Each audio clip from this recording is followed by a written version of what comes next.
देतो बोलून आम्हाला चेक देत नाही आणि आता एका रात्री चेक घेऊन आम्ही जायचो. नरवाला लकडावाला नाही पाहिजे, नाही पाहिजे, नाही पाहिजे.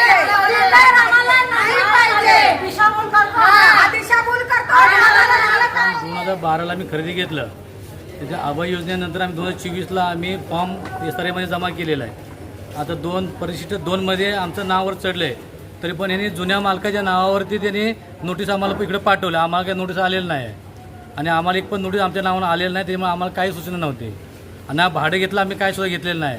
तरी पण आमची तोडक कारवाई आमच्यावरती आलेली आहे. अचानक नोटीस लावली ना काल एकच दिवसात. आणि हे रूम असतात तर बा ठीक एवढं दाखवतात की हायकोर्टाचा निर्णय आहे. फक्त लोकांमध्ये हे दाखवलं हायकोर्टाचा निर्णय नाही आहे. हायकोर्टाकडे कमिटी ही लोकांनी केलेली की आम्हाला 2 हप्त्याच्या आम्हाला हे द्या, मुदत द्या. 2 वर्षापासून मुद्दा चालू आहे. 2 हप्त्याची मुदत आम्ही 2012ला घेतलं. हो आम्ही 2012ला. हे कमिटीला आणि बिल्डरला ह्या लोकांना माहिती असणार. आम्हाला सर्वसामान्य लोकांना काय माहिती आहे त्याच्यामध्ये. अच्छा, आम्हाला सकाळी उठून काम धंद्याला जाणार, ते संध्याकाळी घरी येणार. आता हे दुकान खाली केलंय काय सगळं? आता खाली केलेलं आहे. आता जायचं कुठे घेऊन. आता ती बहीण चालवणे बहीण आहे, तिच्या ऑलरेडी तिचा 8 महिन्यापूर्वी तिचे मिस्टर ऑफ झालेत आहे. 2 मुलं लहान आहेत तिची. मिस्टर ऑफ झालेले आहेत. ती बाई एकटीच आहे, तिला 2 मुलं आहेत बारकी. तिची मुलगी कॉलेजला जाते, मुलगा शाळेमध्ये जातो. तिचा ती कसा हे चालवणार रोजगार. आता ऐन मोक्याला तिचं जर सामान बाहेर काढलेलं असताना ती कुठे जाणार. रात्र अपरात्र एकटी लेडीज कुठे राहणार. बिल्डरला कळत नाही काय. एका रात्रीमध्ये नोटीस लावतो आणि एका रात्रीमध्ये रूम खाली कर, दुकान खाली करतो. अशी कारवाई होते का कुठे. आज ती एकटी महिला काय करणार.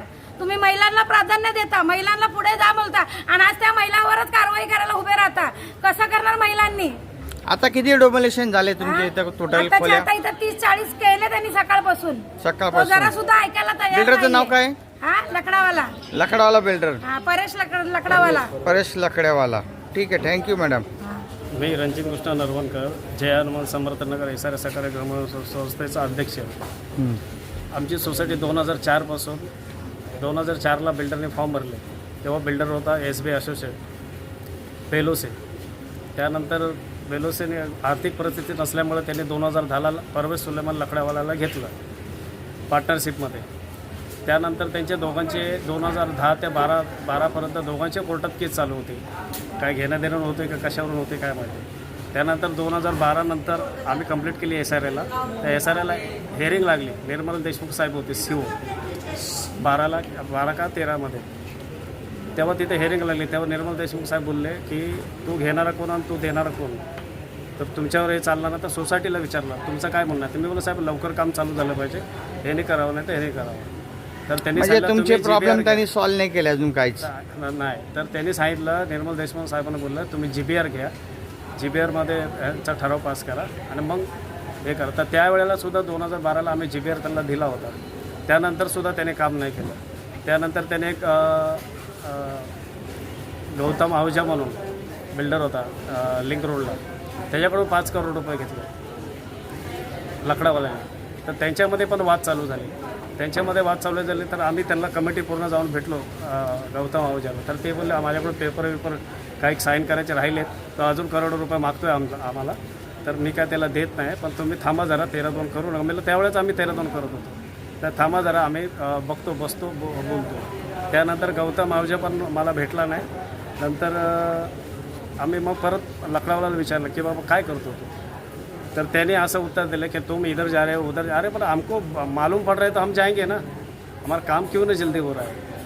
त्यानंतर त्याने रेल्टा LLP याला परत घेतला. तर आम्ही 13-2ला गेलो होतो त्याच्यासाठी ऑल टेंडर. तर रेल्टा LLP याला त्याने घेतला आणि आम्हाला काही खासदार आमदार यांच्याकडून मध्यस्थी होते, काही राजकीय लोक की ठीक आहे जाऊ दे आता त्याला ते करतील काम वगैरे असं तसं. लय मिटिंगी झाल्या, 25-30 मिटिंगी झाल्या. त्याच्यामध्ये मग आम्ही पण विचार केला की जाऊ रखडायला नको, तो करतोय बोलतो. सहविकासक घेतो म्हणून आम्हाला लेटर दिलं त्याने की मी आता सहविकासक घेतोय आणि काम चालू करतो.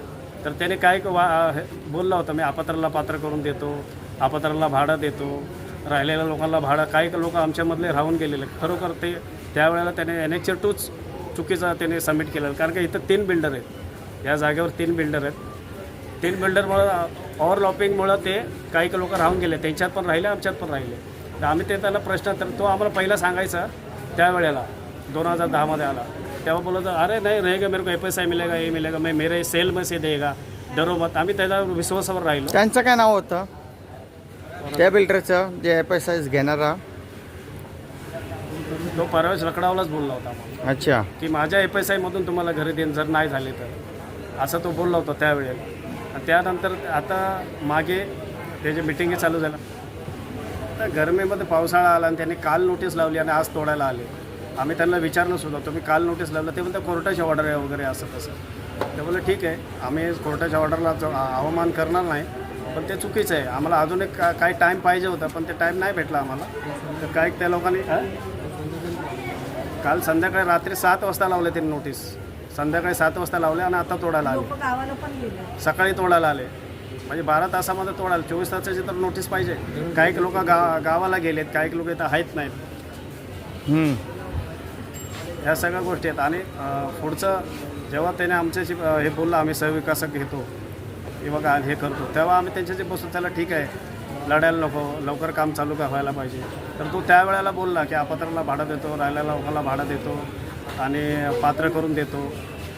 असं काही बोलले नाही तुम्हाला तो शिफ्टिंगचं? बोलला आम्हाला बोलला असा कमिटी मेंबरला. त्यानंतर त्याने जेव्हा त्याच्या साईडने 13-2 झालं, म्हणजे आम्ही त्याला सपोर्ट केला 13-2ला की जाऊ त्याला काढू नका, आम्ही असं आम्हाला सपोर्ट करतोय म्हणून आम्ही काही कमिटी मेंबरने ते सपोर्ट करून त्याला सह्या दिल्या वगैरे. तर त्या आमच्या ह्याच्यावर तो जिंकला. आम्ही त्याला हे नव्हतं का, पण काही लोक मध्यस्थी पडले म्हणून आमचा ऐका की आम्ही तो करेल आता, म्हणून आम्ही विश्वास ठेवला आणि त्याला आम्ही सह्या वगैरे दिल्या. तर त्याने नंतर हात वर केले. जेव्हा तो जिंकला तेव्हा त्याने डायरेक्ट हात वर केला, नाही मैं मेरे हिसाब से काम करेगा, मैं ये देगा नाही, वो देगा नाही, ये करेगा नाही, वो करेगा नाही.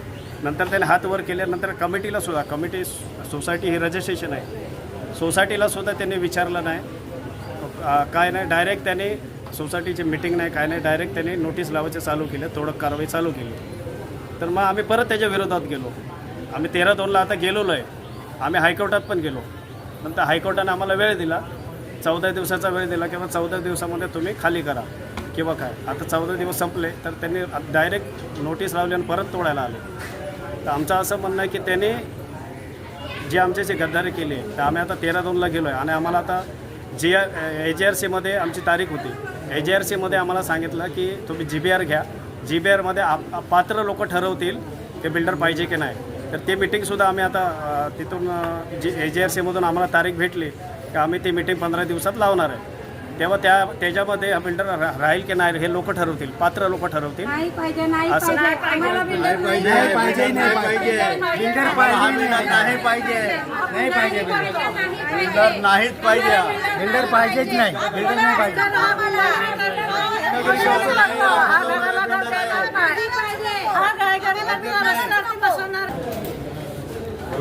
रेल्टा गार्डन पार्कने पात्र लोकांना भाडं वाटायचं सोडून अपात्र लोकांना रेल्टा गार्डन पार्कच्या नावाने भाडं वाटलं. त्यानंतर त्याने रामकी अयोध्या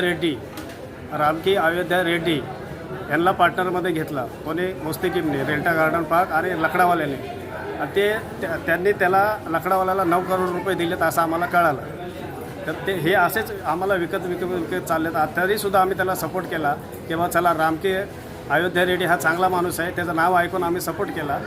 तरीसुद्धा त्याने नंतर तो जिंकल्यानंतर त्याने पलटी मारली की नाही हे करणार नाही, ते करणार नाही, ते करणार. त्यासाठी आता आम्हाला JRCमधून जे सांगितलं गेलं की पात्र लोकांची मिटिंग लावून तुम्ही ठरवा की हा बिल्डर पाहिजे की नाही. तर आम्ही पात्र लोक सर्वजण आता मिटिंग हे केलेलं आहे. फक्त SRAमधून तारीख भेटली की लगेच मिटिंग लावून आम्ही लोक ठरवतील, पात्र लोक त्याला काढायचं का ठेवायचं. तर हे रामकी अयोध्या रेड्डीचा आम्ही विश्वास ठेवू, त्याच्या नावाचा विश्वास ठेवूनच आम्ही त्याला हे केलं. पण तरीसुद्धा त्यांनी रामकी अयोध्या रेड्डी जे मध्यस्थी लोक होते त्यांचाही न ऐकता त्या लोकांनाही जुमानलं नाही. त्यांचाही न ऐकता त्याने आमच्याशी गद्दारी केली आणि आमचे घरं तोडायला पाठवले. आणि पात्र लोकांना एकालाही भाडं नाही, अपात्र लोकांना कारवाई करून त्यांच्यावर जबरदस्ती करून तुम्ही भाडं घ्या, एक भाडं घ्या नाही तर तुमच्या घरं तोडू. असं सगळं बोलून ते त्याने आमच्या आज डोंबलेशन आणलं आहे त्याने.